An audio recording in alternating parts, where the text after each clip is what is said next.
На странице 56 переходим к новой теме «Сәләмәт бол, будь здоров».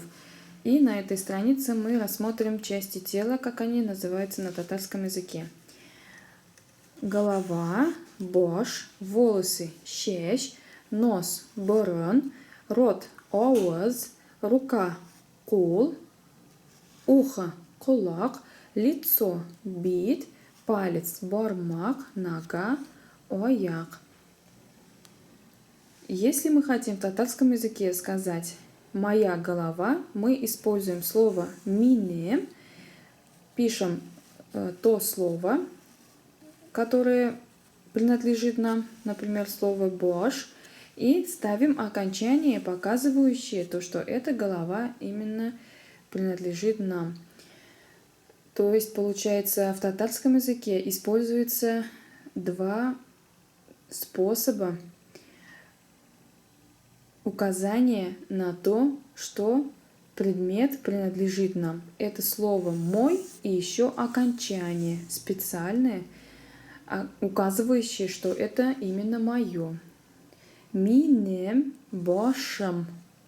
Если мы скажем минем бош, то это неправильно считается. Минем бошам – это моя голова. Минем бороном – это мой нос. Мы можем даже опустить минем. Если так закрыть, будет бороном. Это то же самое, что и минем бороном. Бороном – это мой нос. Минем кулам – это моя рука. У него есть мягкий вариант.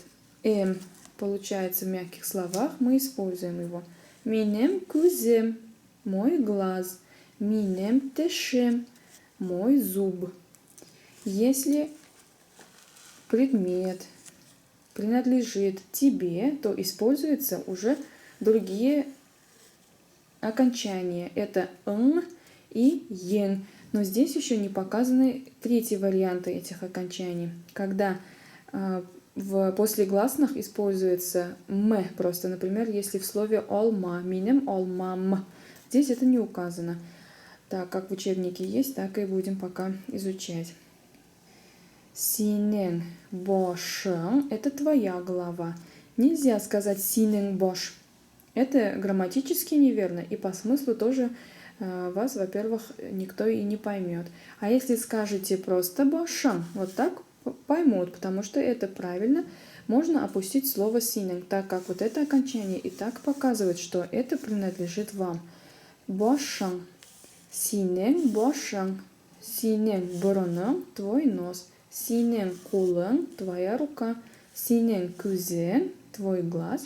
Синен тишен – твой зуб.